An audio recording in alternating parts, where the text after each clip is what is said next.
Hubungan dagang antara Kanada dan Amerika Serikat retak kembali.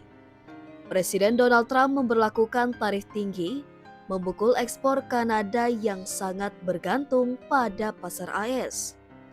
Apa dampaknya bagi industri Kanada?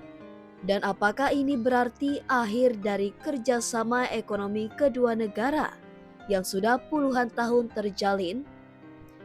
Sejak kembali menjabat, Donald Trump meluncurkan tarif resiprokal terhadap negara-negara mitra dagang. Kanada menjadi salah satu sasaran utama. Trump berdalih bahwa tarif ini adalah bentuk balasan atas perdagangan yang ia anggap timpang dan terkait krisis fentanyl. Meskipun data menunjukkan kontribusi Kanada sangat kecil. Imbasnya, berbagai industri Kanada mulai limbung. Produsen baja menaikkan harga untuk pelanggan AS, pabrik farmasi yang memproduksi kapsul dan tablet mulai melirik pasar Asia untuk bertahan. Bahkan pembuat kostum maskot terpaksa menurunkan harga agar tidak kehilangan pelanggan di sekolah dan acara olahraga AS.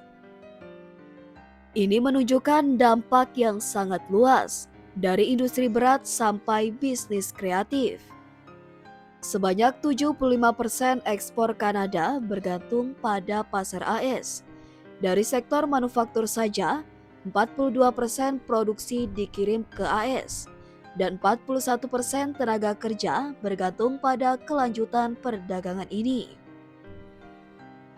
Ketika Trump menetapkan tarif 25% untuk baja, aluminium hingga mobil, ancaman PHK besar-besaran membayangi.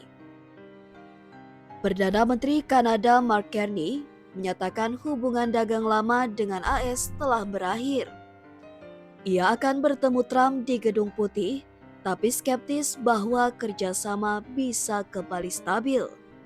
Carney menyebut bahwa bahkan jika ada kesepakatan baru, kebijakan Trump yang penuh ketidakpastian tetap membuat investor ragu. Dalam menghadapi tekanan, banyak perusahaan Kanada mulai menyusun strategi baru. Produsen farmasi kini menyasar pasar Asia. Pabrikan mulai menjajaki hubungan dagang dengan Eropa dan Amerika Latin. Tujuannya melepas ketergantungan pada AS. Sikap Amerika juga tidak kalah keras. Gus Desai, juru bicara Gedung Putih, merespon dengan sinis. Perusahaan Kanada tidak perlu khawatir jika mereka jadi negara bagian ke-51.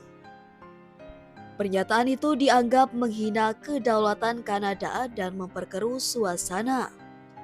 Pelaku usaha kecil di Kanada menjadi korban paling nyata. Banyak yang kini bingung harus menaikkan harga atau hengkang dari pasar AS. Sebagian berjuang dengan margin tipis, yang lainnya memilih memindahkan produksi ke negara ketiga. Situasi ini menimbulkan ketidakpastian besar di dalam negeri. Banyak analis mempertanyakan, bisakah Kanada lepas dari bayang-bayang ekonomi AS? Diversifikasi memang solusi, tapi prosesnya tidak instan. Kanada harus membangun infrastruktur ekspor, memperkuat diplomasi ekonomi, dan berinovasi dalam sektor industri. Perang tarif ini bukan hanya perang angka dan persentase. Ini adalah ujian geopolitik bagi Kanada. Apakah mereka akan terus bergantung pada mitra lama yang tak lagi stabil?